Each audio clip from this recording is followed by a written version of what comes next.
boa tarde novamente. Vamos dar uma sequência à segunda parte. Nós deixamos em aberto uma pergunta.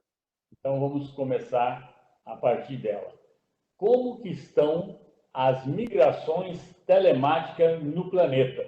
Porque nessas migrações, nós imaginamos um pouco antes o seguinte, as horas de combustível fóssil que é queimada todos os dias, principalmente nas áreas de administração, né?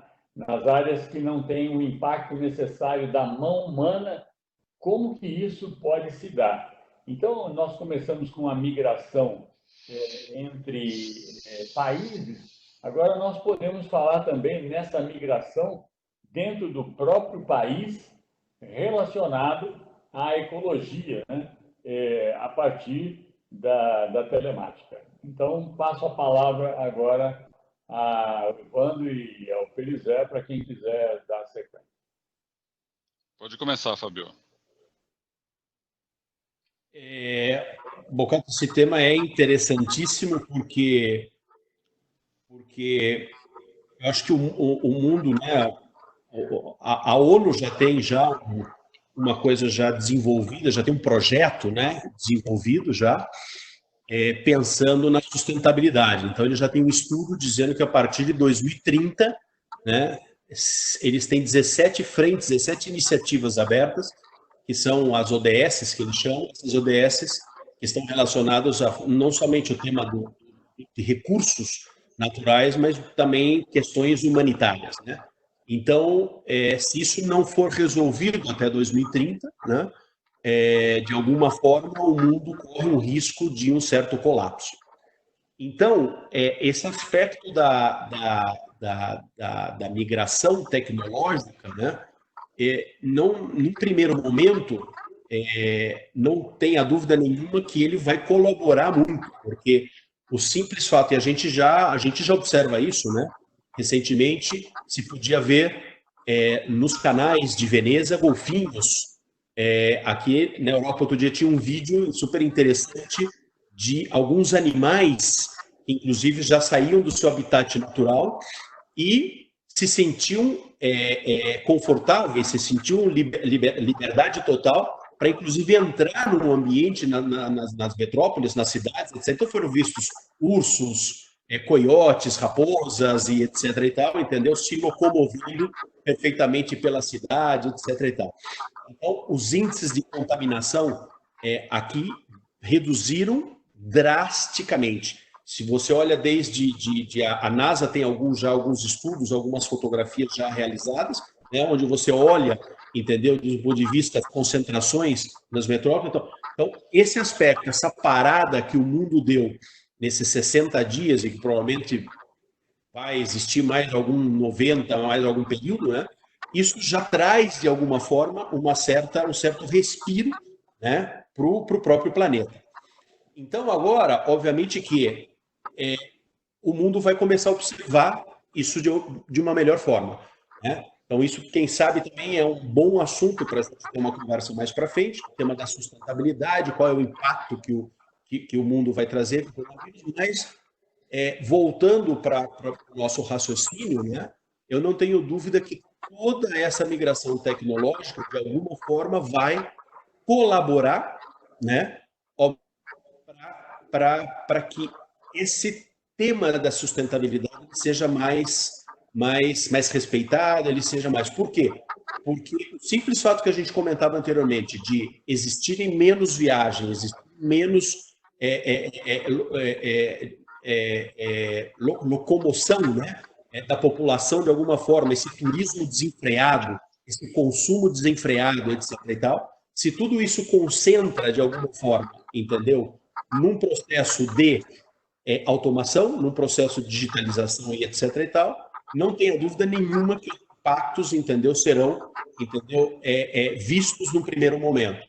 Então, é um tema muito interessante, é um tema para a gente, quem sabe, até estudar e trazer até mais dados mais para frente, né, de como vai se comportar, principalmente a economia, né, de cara a todo esse processo, porque eu não tenho dúvida nenhuma que vai ser um fator aí determinante, decisivo, entendeu? Para que o mundo, obviamente, passe a ser um pouco mais responsável do ponto de vista social. Obviamente que, de um outro ponto de vista, a gente tem um consumo, né, muito mais, quem sabe, de muito mais matéria-prima para todo esse processo de automatização, entendeu? Precisa ser como ele vai se comportar, né? Porque o nosso computador, o nosso telefone celular, entendeu? O consumo da ou seja, toda essa infraestrutura que vai exigir essa migração tecnológica, ela também, de alguma forma,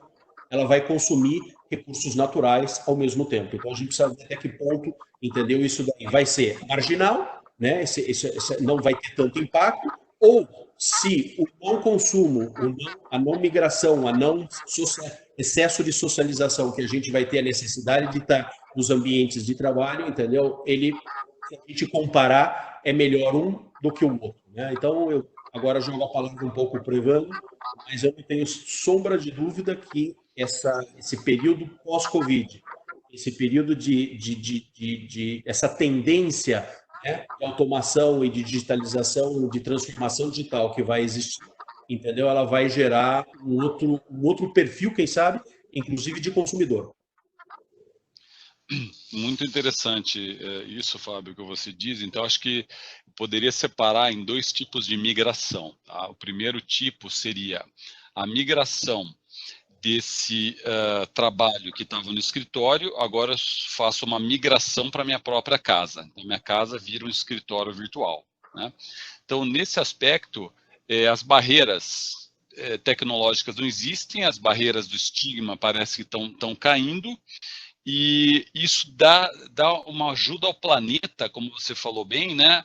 Isso gera até uma narrativa, tanto para a posição política de esquerda, de centro, de direita, dizer, olha, vamos investir nisso, porque com isso a gente salva o planeta, né? Então, as empresas serão bem-vindas, e isso pode até se institucionalizar em termos de redução de impostos, né? Porque você pode criar incentivos para as próprias empresas para deixarem cada vez mais o trabalho em casa. Isso daí você cria assim, em 1 minuto, numa assinatura, você cria incentivos fiscais, e aí você acaba dizendo, olha, estou salvando o planeta por qualquer partido. Isso seria muito interessante.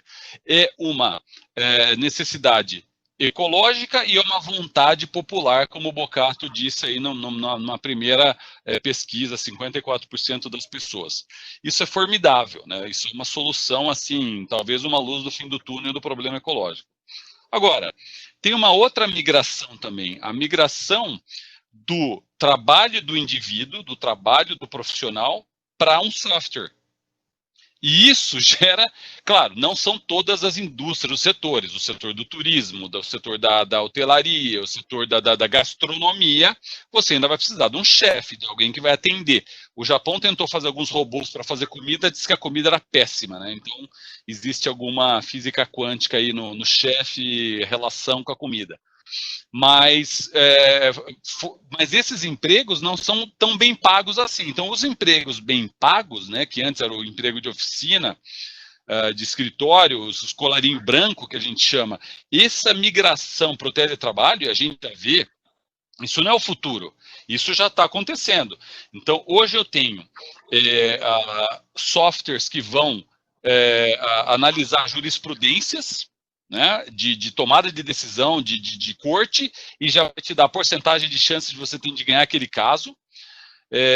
Você já tem softwares de contabilidade que auditam 100% das transações, então já não é mais por amostra, então não tem jeito de você fazer nada, uma contabilidade forênsica, você vai anos atrás, com 100% da auditoria, ou seja, é uma revolução que tanto muita gente vai perder emprego, como as empresas não vão poder fazer uma má administração, né? E aí gera o quê? Gera o novo emprego que está por trás dessa imigração alguém que consegue trabalhar com a Data Analytics, que consegue trabalhar com a Data Visualization, que consegue entender elementos de um sistema de um sistema, né? Não apenas o seu pequeno elemento, mas coerente integração de elementos para você tomar uma toma de decisão. Será, então, um executivo muito mais complexo, com uma cabeça complexa, né, em termos de pontos de informação que ele vai correr, stakeholders que ele tem que reagir, ou um novo profissional, que é o profissional das ciências da computação, da matemática, o pessoal técnico, que hoje sai da faculdade e tem emprego, né? Nós estamos com um problema aqui no Canadá de segurar esse pessoal no Canadá, porque eles vão para os Estados Unidos ganhando em dólar americano, ganhando mais. Então, isso daí gera uma requalificação. E até um problema, quando aqueles que já falavam do fim do emprego, é saber que muitas pessoas não vão conseguir se reciclar, né, para essas novas profissões, e terão uma ajuda do Estado, né, a ideia do Universal Basic Income, né, o salário básico universal, ou seja, você fica em casa, mas o governo te dá o dinheiro para você investir na economia, de volta, né, comendo, comprando coisas. Talvez seja um caminho aí não muito bom, podemos até ter um programa sobre isso, eu não acho isso saudável psicologicamente, mas a gente vê também esse tipo de imigração. Na minha área, por exemplo, eu já posso dar uma aula com o PowerPoint, traduzindo em legendado no idioma que acontecer. Então, eu posso dar uma aula em português, legendado em inglês legendado em mandarim, ou legendado em espanhol, vice-versa, ou seja, já é possível fazer, já não tem mais aquela necessidade, inclusive, né, onde você está. Eu fico preocupado, por que eles vão ter aula comigo e não ter uma aula com um professor de outra universidade? Então, a gente tenta levar um outro tipo de ensinamento, mais experiencial, casos que ele não tem, não é uma coisa de memorização, né, mas é muito interessante. Muito bom. Eu acredito, então, que eu estava aqui enquanto você falava, estava pensando na questão da realidade dentro da empresa em si, né? Como é que lá a migração está acontecendo, né? E é um pouco temerário em termos de Brasil, tá? O Brasil, ele é um país da espera, né? Um país da esperança, um país do futuro, né? E tudo isso nos pegou em 2020, como nós já fizemos um debate sobre isso, nos pegou não tendo mais tempo para nada. E essa questão que você está trazendo aí vai impactar em muitas pessoas que tinham empresa, tinham poder, migraram de funcionário para proprietários, fizeram riquezas, esqueceram de todo esse sistema da inteligência da máquina, dos dates, e aí o que está acontecendo? Eles não sabem o que vai acontecer. A minha sensação, né, que nós vamos terminar 2020 com uma série grandiosa de pessoas que vão migrar do poder para a subserviência, porque eles não se atualizaram. E a grande atualização deles era um caixa, uma riqueza que a empresa produzia durante aquele período.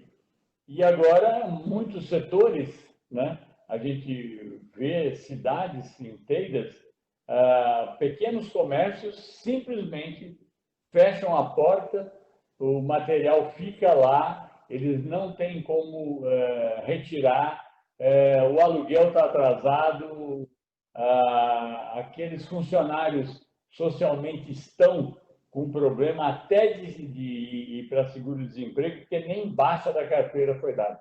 Então, nós vamos ter uma migração agora para um recinto de empobrecimento não mais só horizontal, mas vai ser um empobrecimento vertical. Então, vai ser de perda de poder e não vai se saber para onde esse pessoal que estava acostumado com um certo poder, inclusive sendo demonstrado por matérias, carros, casas, etc., eles vão ter problemas grandiosos.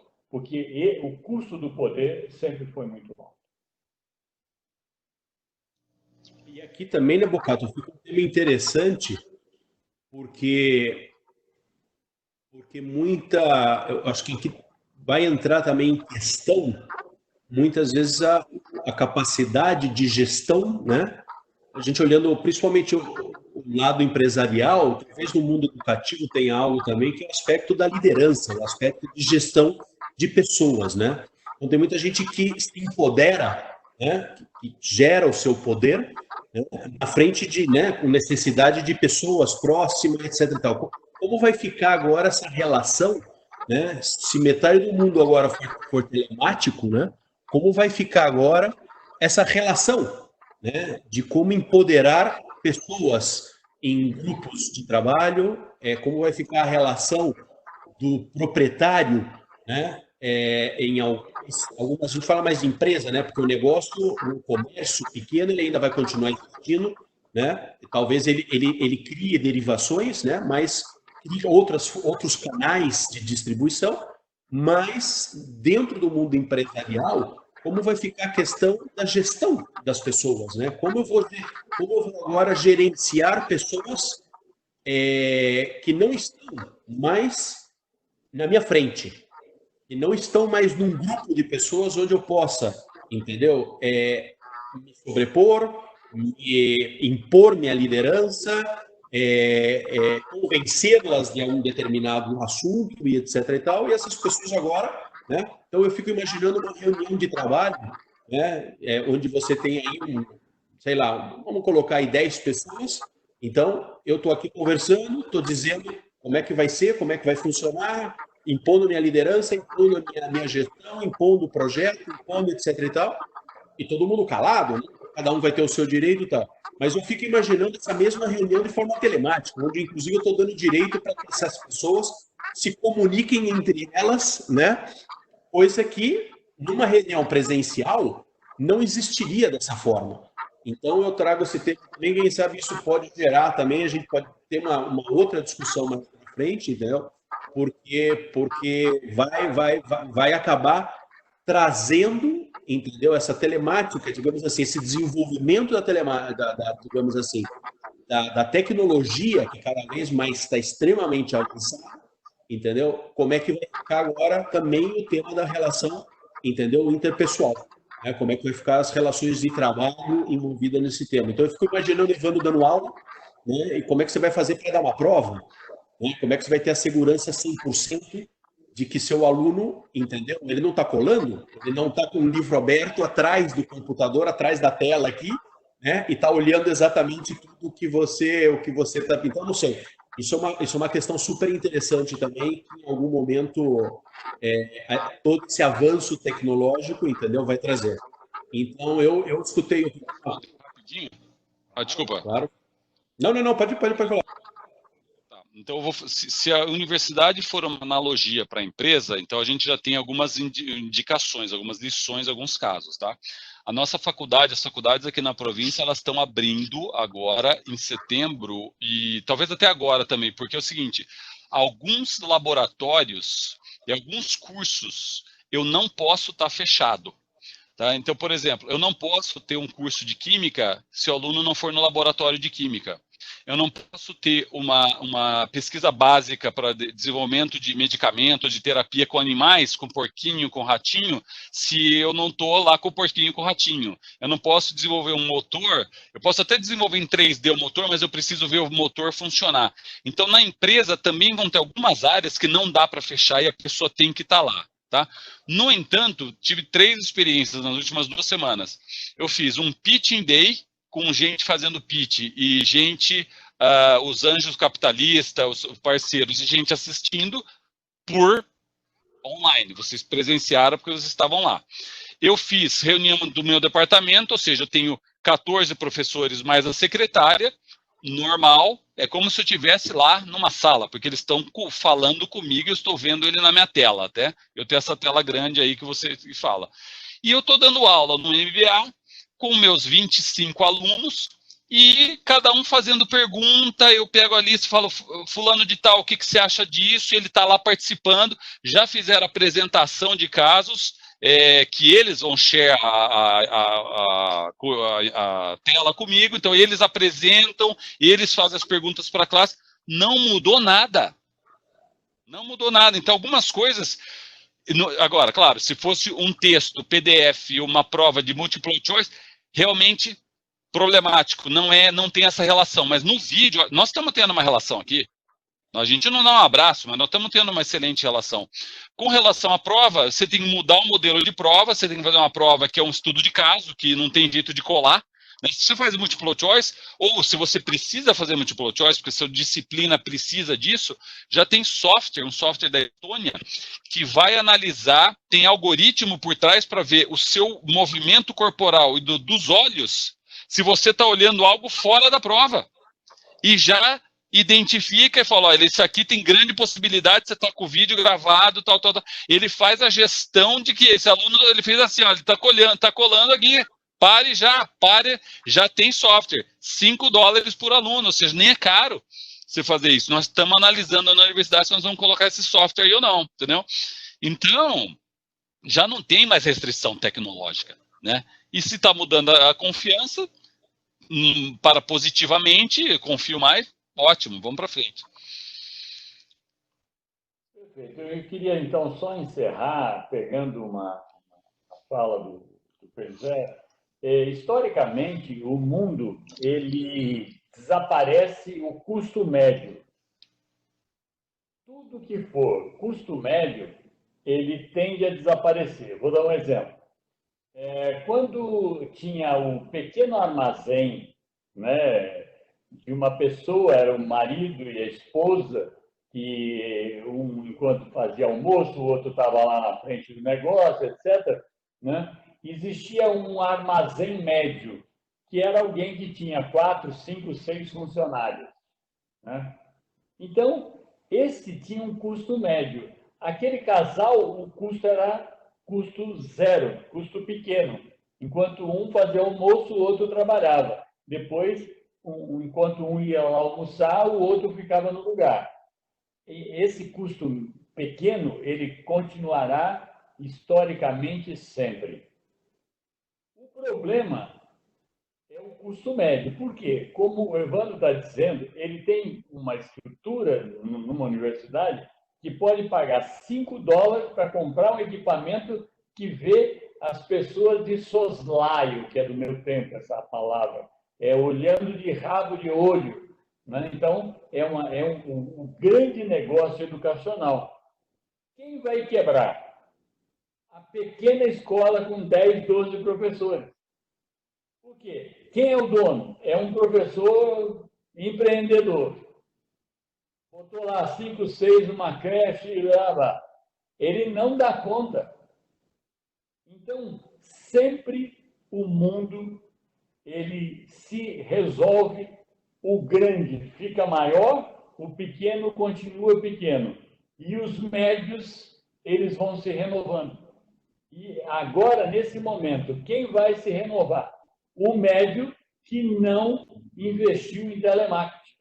Esse cara vai desaparecer do mercado, porque ele não tem tempo mais para investimento, ele não tem dinheiro para investimento e ele já teve que mandar embora todo mundo, porque ele não tem custeio para o médio. Né? Então, todas as pessoas que têm um custo médio para qualquer área, ou ela vai voltar a ser pequena, ou ela tem que crescer, porque como médio ela não fica. Só se eu puder colocar mais um exemplo que eu vi ontem. A gente aqui, esse custo médio também é do funcionário médio, tá? É isso daí, ou seja, que volta ao problema da criação da classe média. Então, por exemplo, nós temos aqui uma das coisas que o planeta está ganhando com essa limpeza, a Alberta está perdendo. Nós estamos numa crise econômica absurda porque nós temos a terceira maior quantidade de petróleo do mundo e o preço do petróleo está $5 o nosso, que é mais barato, né? Aliás, o poder, como você falava, Bocato, o poder de quem tem commodity, no nosso caso aqui, caiu. Quem tem commodity de fossil fuels, zero. Né? Talvez de alimento suba, mas de commodity aqui, zero.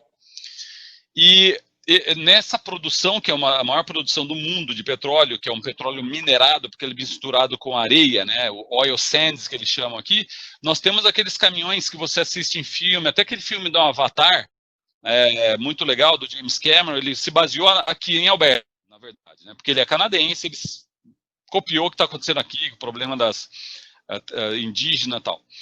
E esses caminhões, eles têm uma roda. A roda dele é do tamanho de um caminhão, né? Ele é aquele caminhão monstro. Eu vejo na estrada passando um caminhão cegonha, ele consegue colocar 3 pneus em cima, ou seja, imagina o tamanho do negócio.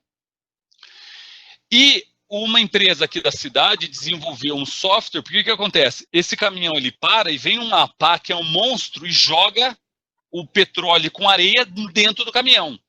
Por 1 metro de distância, ele bate na pá, ele quebra a pá ou quebra o caminhão. Então, o que eles desenvolveram? O caminhão que dirige sozinho. Ou seja, foi mais barato investir nessa empresa para desenvolver esse caminhão que dirige sozinho e não bate, né, por sensores, do que pagar o preço do caminhoneiro. Ou seja, o caminhoneiro não tem emprego. Mas aqui a gente vê... tudo já está acontecendo. Vamos pegar, o nosso petróleo aqui é verde, né? É a tal da agroindústria. Hoje, tudo está sendo regulado exatamente por sistemas. Não existe mais nas grandes produtoras de soja ou de qualquer outra coisa que você possa imaginar verde, drone para análise. É sistema absolutamente tecnológico, já não tem mais o homem. Por quê? Porque eu sempre discutia isso com os empresários. O empresário pega e paga, sei lá, 4, 5 mil reais e põe na mão do caminhoneiro um equipamento para ele rodar que custa 60, 70 mil reais.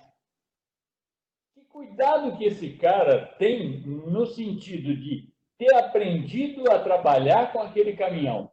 Não, ele simplesmente passa de um caminhão mais velho para um caminhão mais novo, só que é extremamente tecnológico.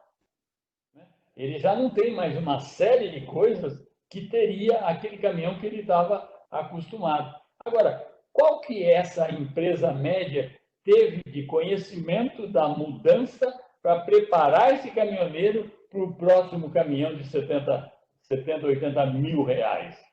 Nenhuma. Agora, o salário dele é o mesmo. Então, essas outras mudanças que a gente não teria tempo para tocar, mas vão ser migrações de pensamentos da qual a mente humana desaparece.